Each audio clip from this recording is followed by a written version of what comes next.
Next on All Access. To the end zone, gone! 2-point pass to Jakobi Meyers.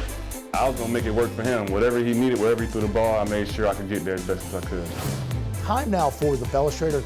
This is another big, fast guy, kind of like Josh Allen, big, strong kid that's hard to bring down. And wow. Over your head. Those are not high percentage shots. I love getting to go to the kids stuff. You know what I mean? Yeah. It feels like he really appreciates feels like you're stealing. it. You go to a junior high basketball game and you think you're at the NBA Finals. No, perfect. There you go. If they blow out the Jets, are you back on the wagon? No, but I mean, you have to find a way on Monday Night Football. You have to have some motivation here, and you have to beat a bad winless team.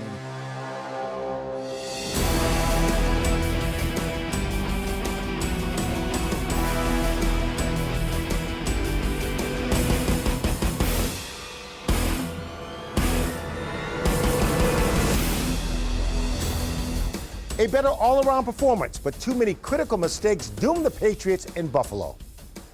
Hello and welcome to Patriots All Access presented by GEICO. I'm Steve Burton. It's the Patriots' first 4-game losing streak since the 2002 season.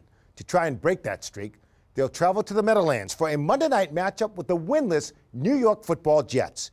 We'll preview that game, as well as discuss the status of the team. But we begin with a bit of a video essay and the sights and sounds from the game in Buffalo.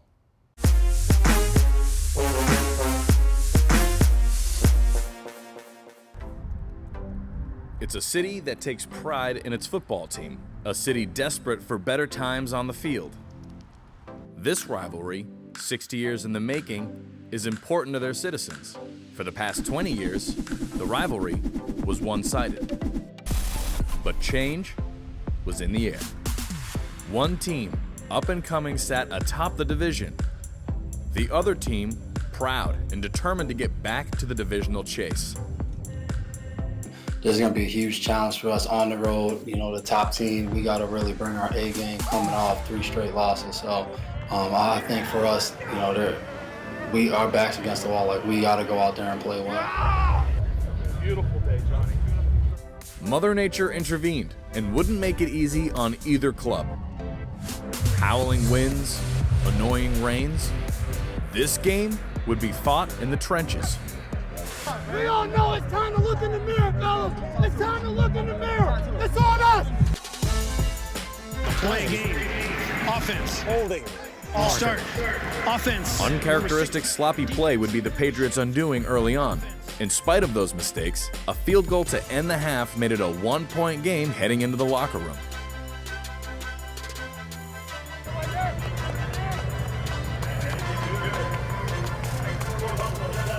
New England dared the Bills to run, sometimes employing 7 defensive backs.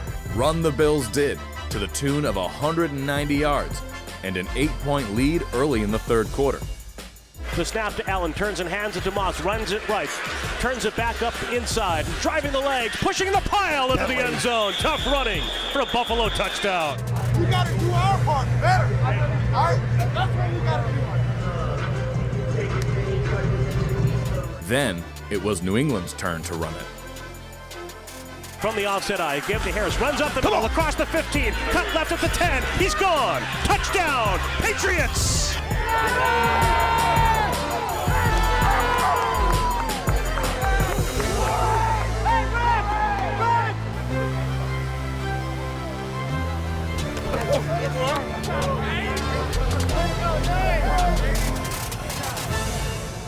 The game was there for the taking for the Patriots.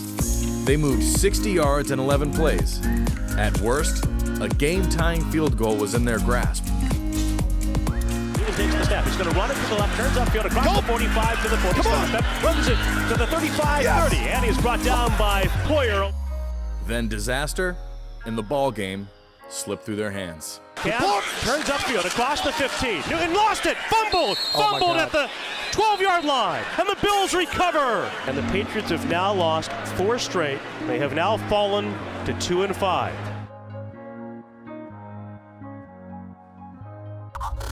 So the Patriots have to find a way to regroup. Welcome to our Bob's Discount Furniture Studios with Mike Reese and Paul Perillo. Good to see you guys. Overall big picture, give it to me.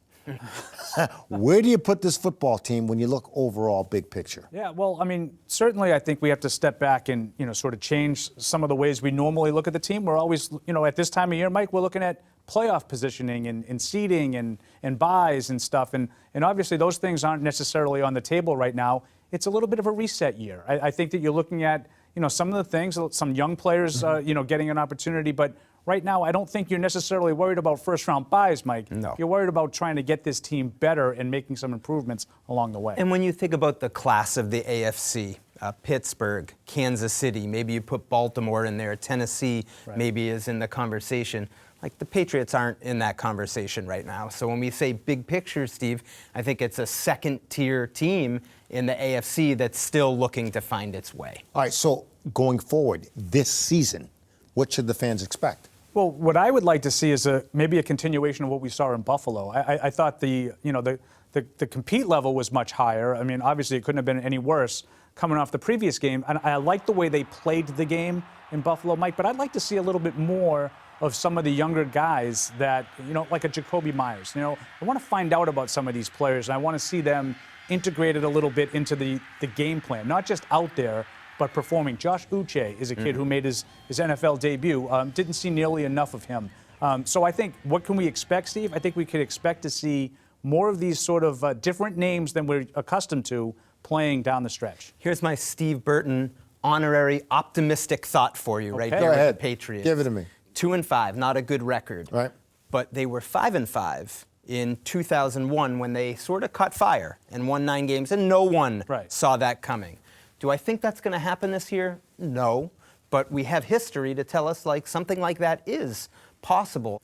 So to me, if you can get to that point, 5-5, we got the games, right? At the Jets, winnable game. At home against Baltimore, that's tough. But if you can play like you did against Buffalo and make the play at the end, maybe you got a chance. And Houston, to me, that's a winnable game that maybe you would have thought wasn't going into the year. Get me to 5-5, and let's have this conversation again. All right, guys, well, don't go far because later on the show we're going to talk about specifics. Okay. All right.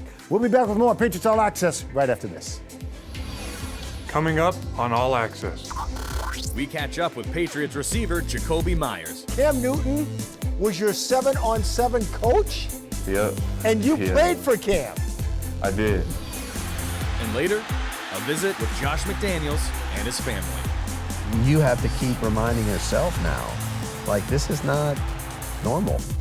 You have to really appreciate how special it's been and how special it is to be here. You're watching Patriots All Access. Patriots All Access is brought to you by Bank of America, the official bank of the New England Patriots. By Gillette Pro Glide and Pro Glide Gel, 5 blades and a pivoting flex ball designed to get virtually every hair on the first stroke. And by Putnam Investments. Putnam Investments and the New England Patriots, proud partners committed to an active game plan on the field and off.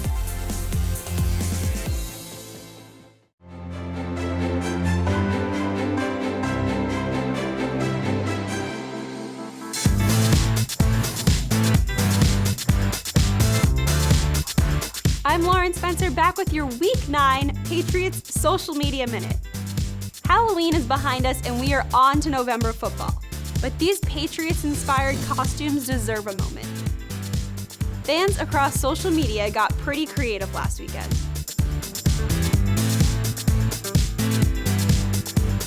It wouldn't be fall in New England without a little unpredictability in the weather forecast. And Patriots players experienced that firsthand last Friday in Foxborough. What's up, New England? Yeah.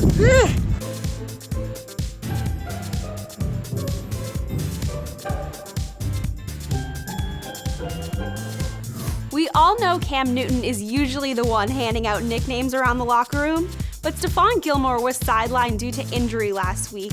And when J.C. Jackson recorded his 3rd straight game with a pick, Steph took to Twitter to declare JC Mr. INT. Be sure to follow along on social as the Patriots meet the Jets on Monday Night Football. And we'll be back next week with another Social Media Minute. Welcome back to All Access, presented by GEICO. The Patriots look to get back in the win column on Monday night in New Jersey. Dan Rhodes tells us that to do so, there's much work to be done.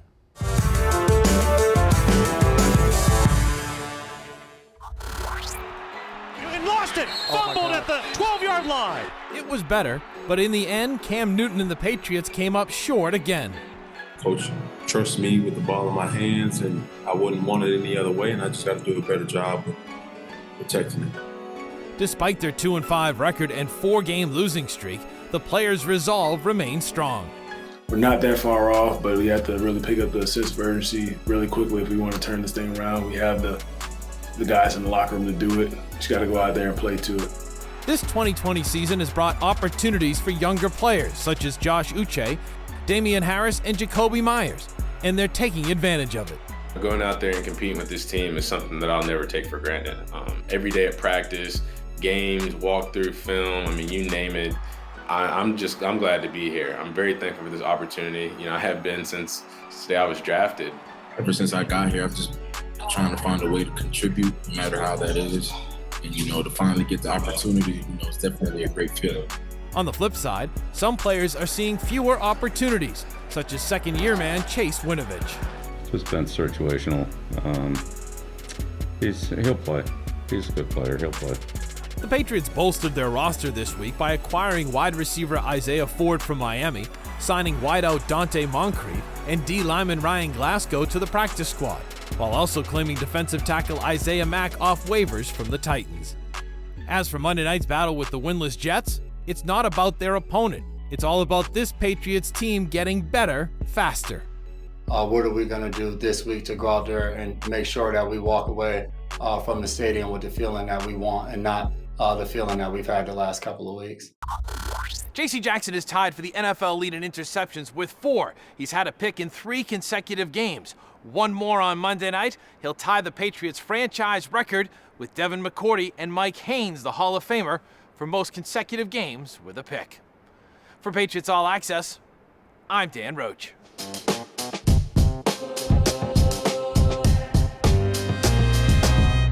All right, Roachy, thank you very much for joining me now as Patriot wide receiver Jakobi Meyers. And Jakobi, good to see you. How you doing? I'm doing good. Thanks for having me.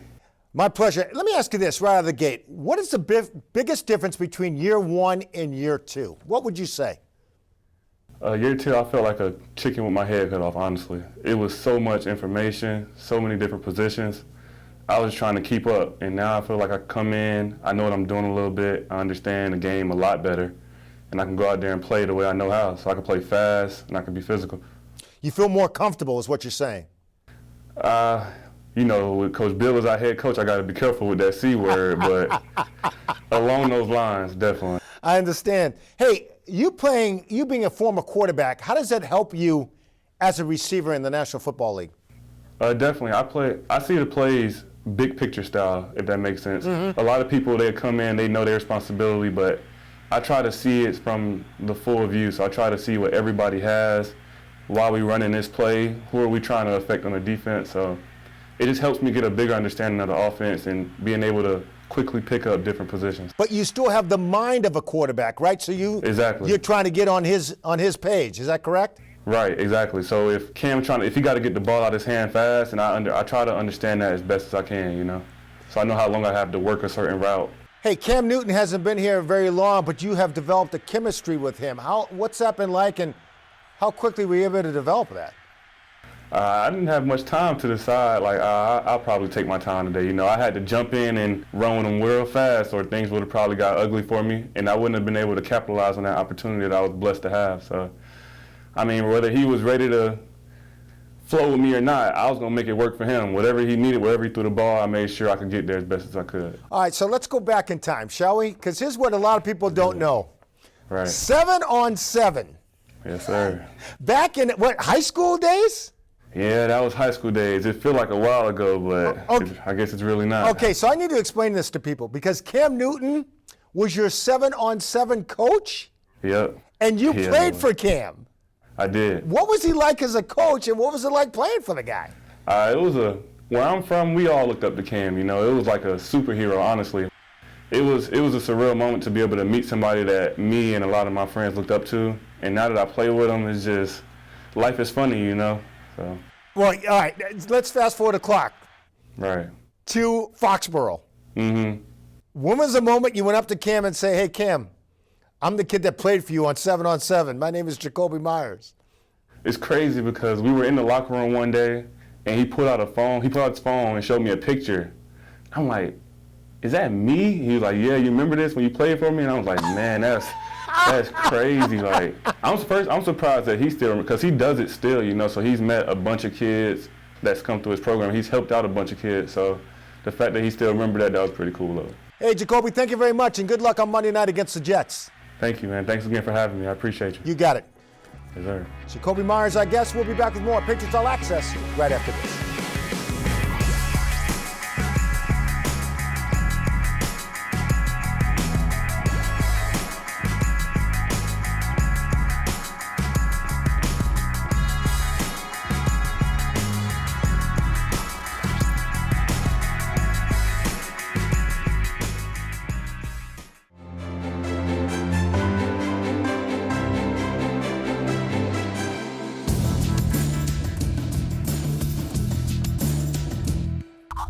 Welcome back to Patriots All Access. Time to sit down, have some coffee with the coach, and you get your captain back, David Andrews, in the middle. And I know having him back gives you a lot of continuity on that offensive line, allowing guys to play their position.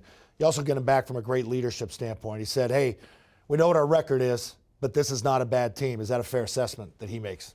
Yeah, I feel that way, and I think most everybody else does too. We've just got to, again, just keep stringing good days and good weeks together, and that's how we'll improve.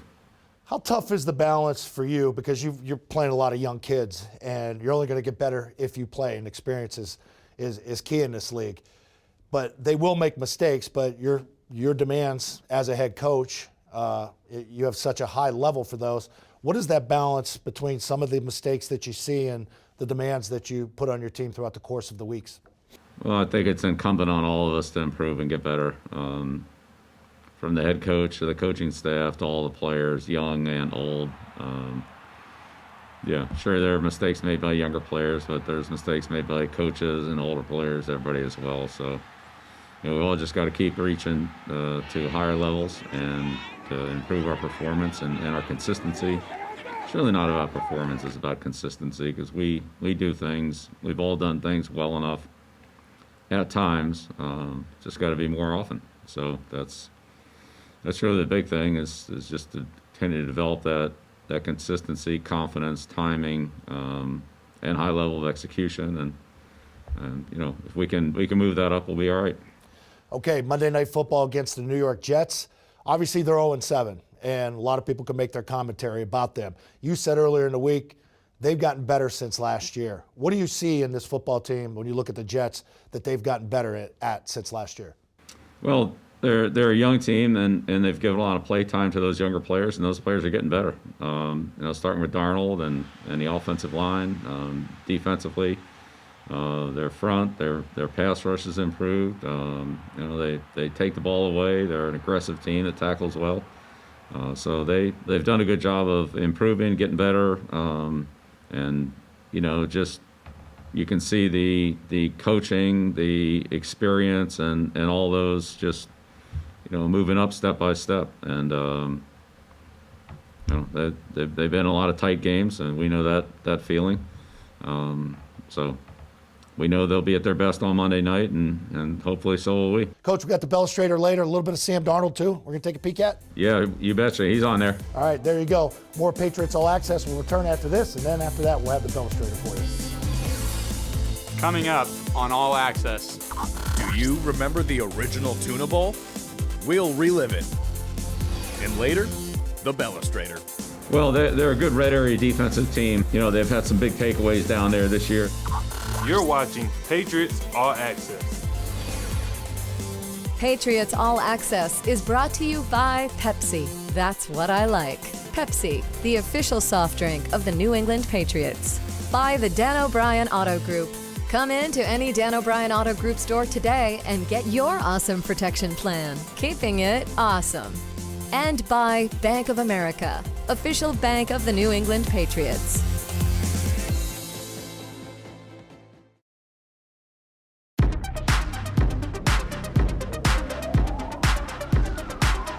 In 2001, Josh McDaniels came to New England as a fresh-faced 25-year-old coaching assistant. His progress in the organization has led him to the position of offensive coordinator for 12 of his 17 years here in New England, including the last 9. As part of our Do Your Life series, we spent some time with Josh and his family this summer and an opportunity to get to know him better.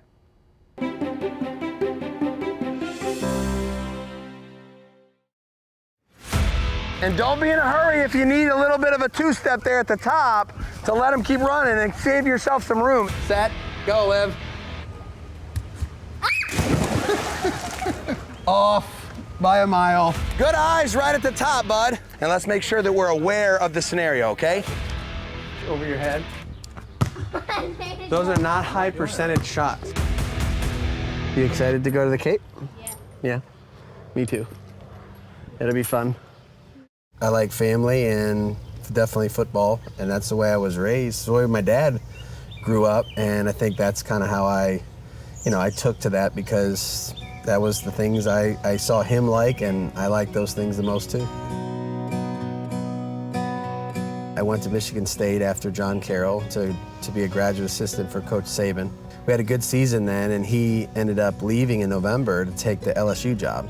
I think he had his staff pretty well set, and I chose to come back home. There was some changes that had happened there. I helped my dad coach for that year, and I found a job in Cleveland. It was actually a plastics company, and I started there, I think, in February, and then Laura started in April, I think it was. It was kind of fate almost, like I was fortunate enough to meet her. And then Brian Dayball, who I'd worked with at Michigan State, called me. He was at New England that first year when Bill was here in 2000.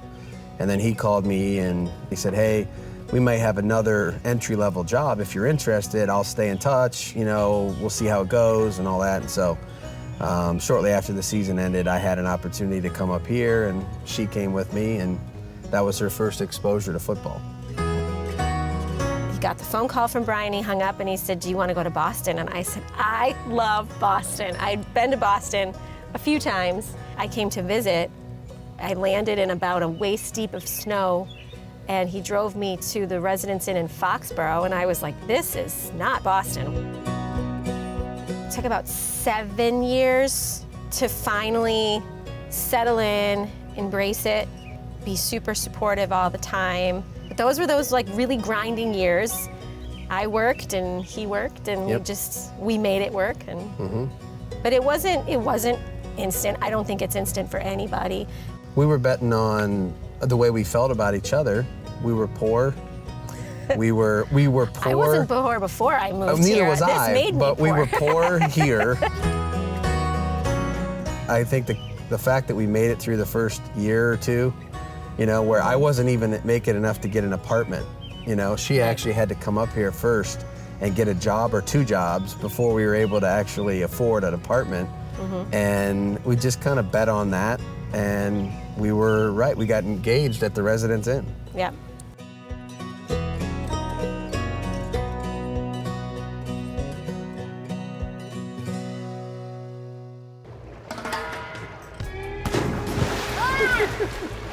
Big splash. Do you want to go shopping with me? Yeah. Or in the water? Yes, we'll do that. We're going to go to the store. Oh! We were close. I would say in coaching, you really need to be a strong partnership, because it's hard to be a good coach and do all the things you need to do and spend all that time. She'll call me and she knows, I can't come home. You know what I mean? If we have water in our basement or the toilet's leaking or this happened, there's nothing I can do. She just handles it. Yeah. And when you're going and changing areas of the country and your kids are dealing with things, and if she's not on board with it and we're not together, then that would be really tough in coaching. Really tough. We're gonna catch one this time. Good throw, girl. You ready? Oh! I went under you. He's very committed to his family. Very, very committed to his family. I love getting to go to the kids' stuff. You know what I mean? Yeah. It feels like he really feels like you're appreciates stealing. it. You go to a junior high basketball game and you think you're at the NBA finals. Like, that's how I feel. Yeah. Like, I'm almost giddy. Like, I can't believe I get to be here. Yeah. You know, or a swim meet and you're sitting there and you feel like you're at the Olympics. Hit the bottom of the net on this one. Okay? 50 to 1 high. Yeah, like swish it. Oh, I thought you were like miss it. No, like make it. No. Perfect. There you go. We've been blessed to have 17 years here because we were fortunate enough to be part of an organization that was winning. And it's very, very rare.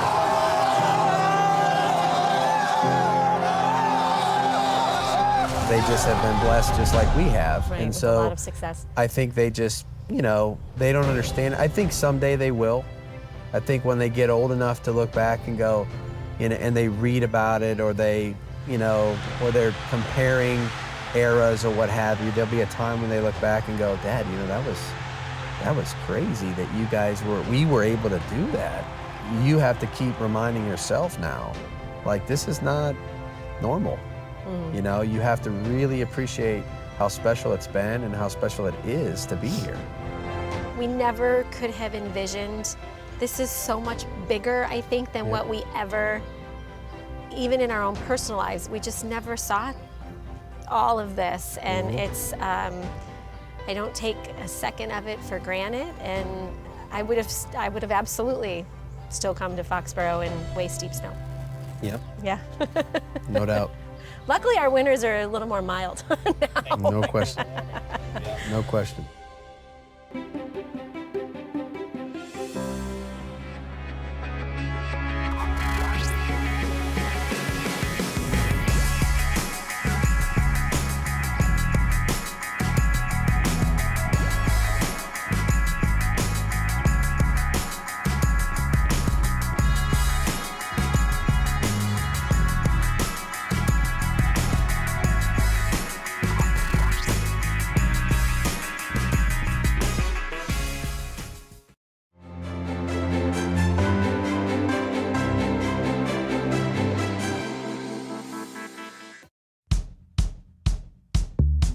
The Patriots and Jets will meet on Monday Night Football for the 9th time. They first met back in 1976, and last met just last year, with New England throttling the Jets 33-0. The Monday Night Series history is deadlocked at 4 wins apiece.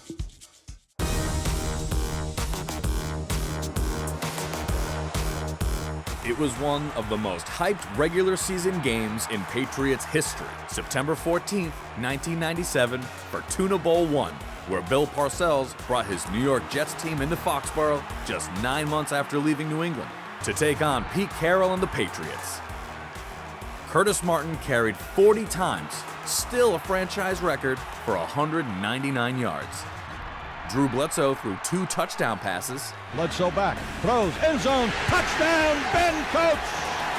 But they needed a blocked field goal by Mike Jones to get the game into overtime. And in OT, Mr. Reliable Adam Vinatieri sent the Jets and Parcells packing with a 27-24 OT win.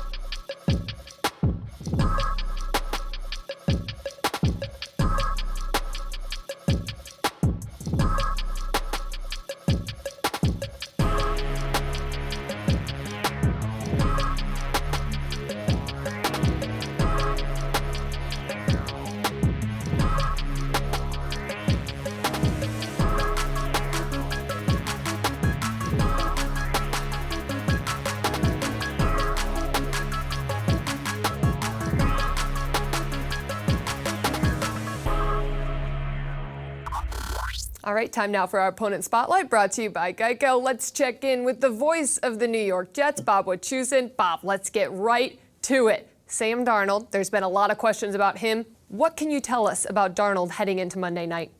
What I can tell you is he's really tough. And if it's just a pain tolerance issue, I think he'll play. I think, if anything, the team would have to protect him from himself if he wasn't to be out there. But, you know, there might be some guys in 0-8 seasons when their throwing shoulder was hurting them, and they would say, you know what, let me just get this right before I go back out there. And that's not him. I mean, even when the receiver core is banged up, even when they've had injuries that have shuffled the offensive line back and forth, they can't make a first down at times. And he always answers the bell when he can. If it's up to him, he'll be out there on Monday night. Not a lot going right for the Jets, 0-8 at the bottom of the AFC East. The Patriots in unfamiliar territory. But that toughness that you brought up of Sam Darnold, is that something that the Jets can rally around? Well, they need to find something. Really what they need to be able to at some point become is healthy. And since they've gotten rid of Le'Veon Bell, it will mean they will go through this entire season without ever having their skill position group intact. I'll be as curious as anyone to see what the injury report looks like as we get closer and closer to the game. Does this matchup have the same lackluster as any other Patriots-Jets matchup? Well, I mean, if you look at their records, no. You know, if we go back 5, 6, 7 years, this oftentimes was the number one network sought after, late afternoon Sunday game. I mean, to me, the Patriots are going to be an absolutely desperate team. They're going to need both of those wins to stay in playoff contention. Well, if the result turns out different for the Patriots on Monday night, I'm sure fans will have a very different reaction. Bob, thank you so much for the time. Thanks for having me.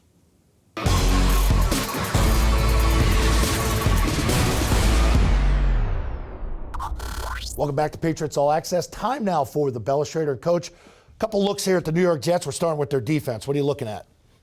Well, they're a good red area defensive team, and they've had some big takeaways down there this year, as well as just regular third down or regular red area stops. And here's the play against the Bills, and this is Terrell Basham, number 93, and he plays on the end of the line of scrimmage, and he's a very good upfield pass rusher. He's long, he's got good quickness, and they see him turn the corner there and knock the ball off of Josh Allen. And we all know he's a hard guy to tackle and a tough guy to bring down in the pocket there. But here's Basham over here on the left side, and you can see he's got a good get off here. Runs the edge well. How tough is that for the edge guys, meaning your offensive tackles, when it looks like they're lined up wide? You got to worry about them getting upfield, and also those TE games that they run those twists with. Got to have your head on a swivel there, right? Yes, absolutely. And if you get out here too wide, like you said, then they'll come inside and stun it there. So again, technique and footwork and precision sets are everything for these offensive linemen. Just a couple inches off one way or another, gives the defender an advantage as they attack the blocker. So those guys work on those sets, religiously, and just depending on where the defensive lineman's located, it changes their angle or their spot just a little bit to be in the right position. So that's a very important fundamental for those offensive linemen, absolutely, especially the tackles. Yeah. So a big strip sack here against the Bills. That was a tight game to the end too. Yeah, the big kick return, as I remember. Yes. Again, a lot of zone defense down here, but you see Poole on this play. Poole's he's their nickel back, and does a nice job here of just reading the quarterback. Good body control, weight down, reads the quarterback, and steps right in there and makes another red area interception. So they're very good zone team. Have good awareness and anticipation in the red area. And this is a long run here by Darnold against the Broncos. And this is another big, fast guy, kind of like Josh Allen. Big, strong kid that's hard to bring down. And Denver's got a free blitzer on him. Darnold shrugs him off, breaks another tackle here. Whew. Pretty good feet for a big guy. Yeah, and cuts back. Wow. Yeah, so this is a similar conversation we had last week with Josh Allen in terms of tackling, wrapping up, keeping good leverage, and treating him like a running back. Because really, Darnold shows shows the ability to make these big plays if you don't really do a good job of tackling. All right, Coach, big division game for you guys. Good luck Monday Night Football. Get back on the winning track. Go get them. Okay, thanks, Scott. Appreciate it. All right, there you go. There's your Belestrator. More Patriots All Access will return right after this. Patriots All Access is brought to you by Pepsi. That's what I like. Pepsi, the official soft drink of the New England Patriots. And by Putnam Investments. Putnam Investments and the New England Patriots. Proud partners committed to an active game plan on the field and off.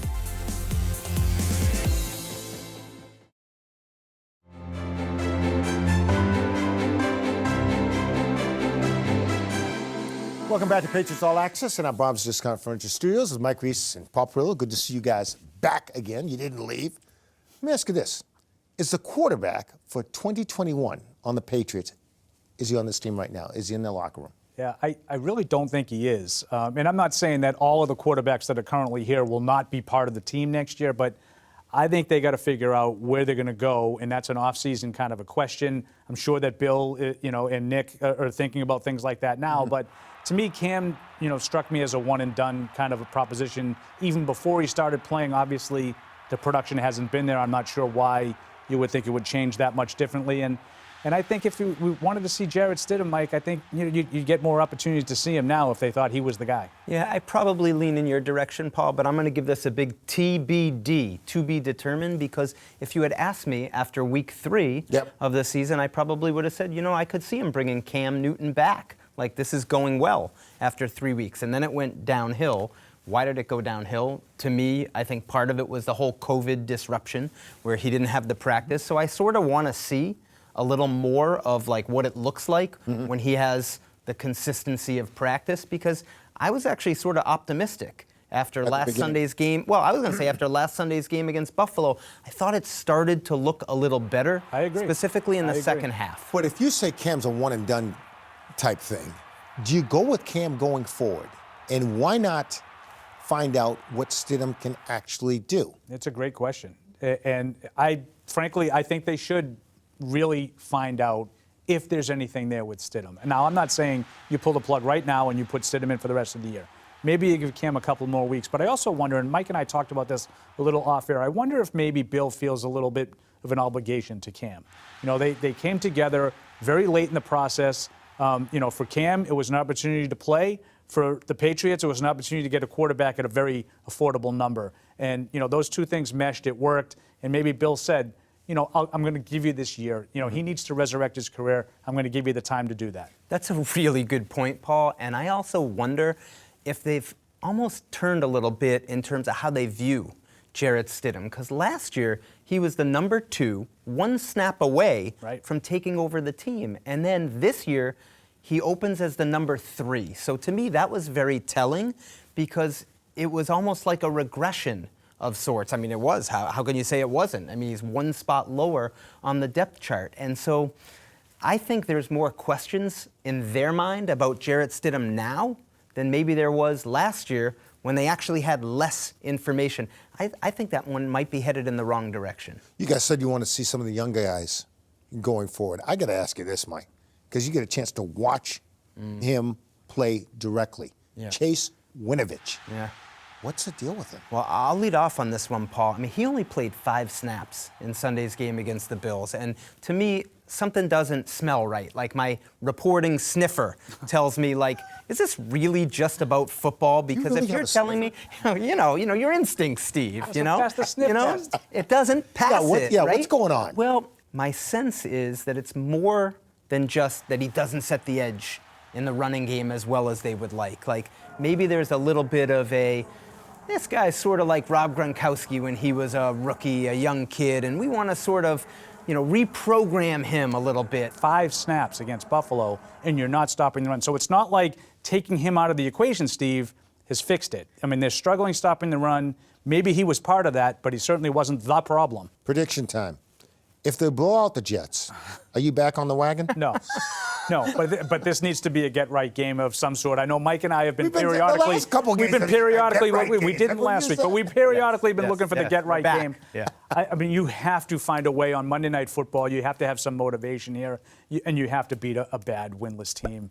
I'll say 23-13, the Patriots find a way. Yeah, I like the Patriots 24-17, probably a little bit closer than some people might think against a winless team.